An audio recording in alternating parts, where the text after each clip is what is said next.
MrBeast, the man who turned YouTube into a global spectacle. From giving away private islands, to curing blindness, to building a Willy Wonka chocolate factory in real life, Jimmy Donaldson isn't just a YouTuber anymore. He's an empire, a brand, a legend. But behind all the headlines and praise, there's another story, because not everyone in the YouTube world is clapping for him. In fact, some creators secretly can't stand him. And today, we're diving into the real reasons why. From jealousy over his success, to accusations of exploiting workers, to fears that he's becoming the first true monopoly on YouTube. This is why some YouTubers secretly hate MrBeast. Let's be real.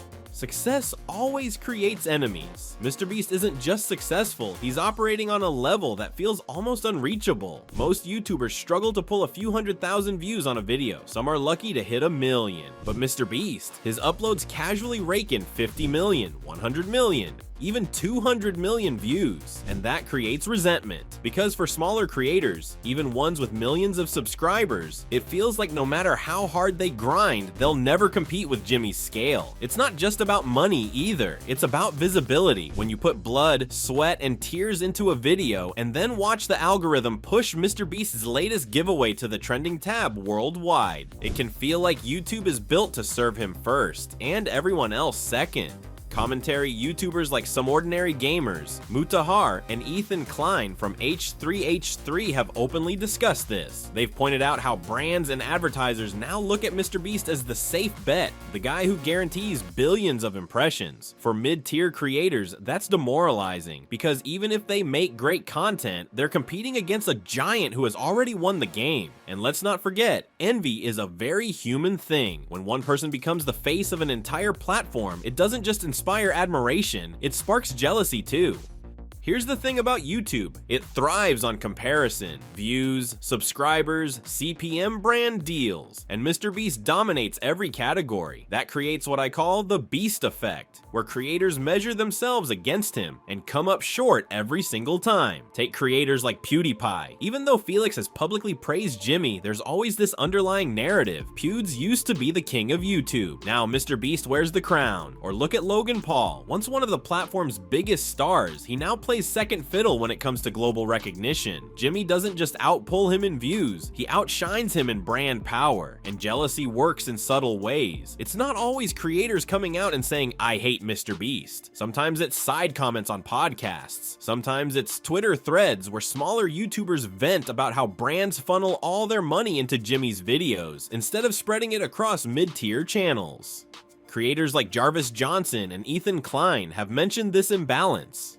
While they don't outright hate Jimmy, they've criticized how YouTube feels like a one-man stage show where everyone else is fighting for scraps of attention. At the end of the day, the jealousy isn't about who MrBeast is as a person, it's about what he represents. An impossible standard, a reminder that no matter how hard you try, someone else is always bigger, richer, and more viral.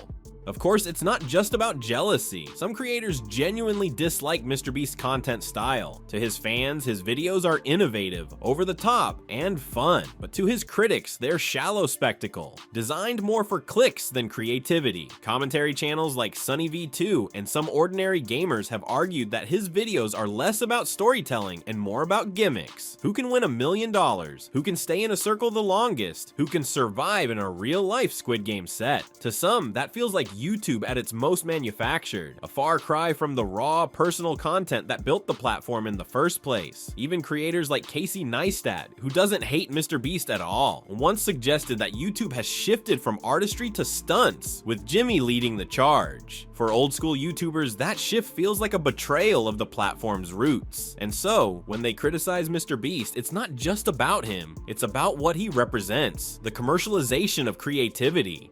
Now, here's where things get darker. Some of the harshest criticism of MrBeast hasn't come from fellow creators, but from people who worked for him. In 2021, the New York Times published a piece where former employees described his workplace as intense and demanding. Others in insider reports claimed he had unrealistic standards and created a toxic work culture. A few ex-staffers even posted TikToks and Twitter threads, alleging that behind the scenes of the massive giveaways and grand productions, the environment was stressful, cutthroat, and exhausting. interesting. Now, to be fair, Jimmy himself has addressed some of this. He admitted he can be tough to work with because he's obsessed with perfection. He wants every video to break records, every project to be bigger than the last. But for critics, this narrative feeds into a bigger point, that MrBeast's empire isn't just powered by generosity, it's powered by people working around the clock, sometimes burning out, all to maintain the machine. And for some creators, that's reason enough to dislike him, because it turns his brand of philanthropy into something that feels a little less pure.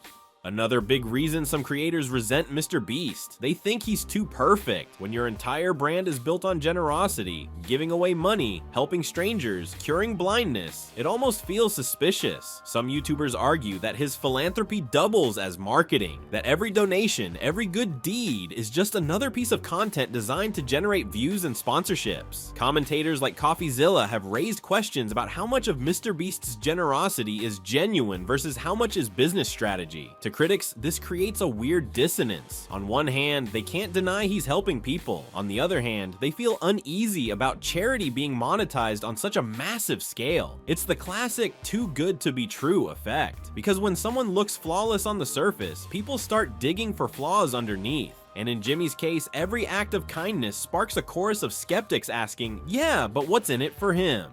Now let's talk money. Brands love MrBeast, and why wouldn't they? His videos guarantee tens of millions of eyeballs. He's safe, family-friendly, and globally recognized. But here's the issue. When brands pour their budgets into Jimmy, that means less money for everyone else. Smaller and mid-tier creators have vented about this on Twitter and in podcasts. They argue that sponsorship dollars used to be spread across dozens of creators. Now, entire budgets get funneled into a single MrBeast video. Creators like Ethan Klein, Mudahar, and Jarvis Johnson have all hinted at this imbalance. They've pointed out that YouTube feels increasingly top-heavy, where a handful of mega channels capture the lion's share of opportunities. And for mid-tier creators, that stings, because even if they're pulling in solid numbers, they're not seen as worth the investment when MrBeast is sitting right there, promising 10 times the exposure. It's not Jimmy's fault directly, but his dominance has reshaped the ecosystem, and a lot of creators quietly resent him for it.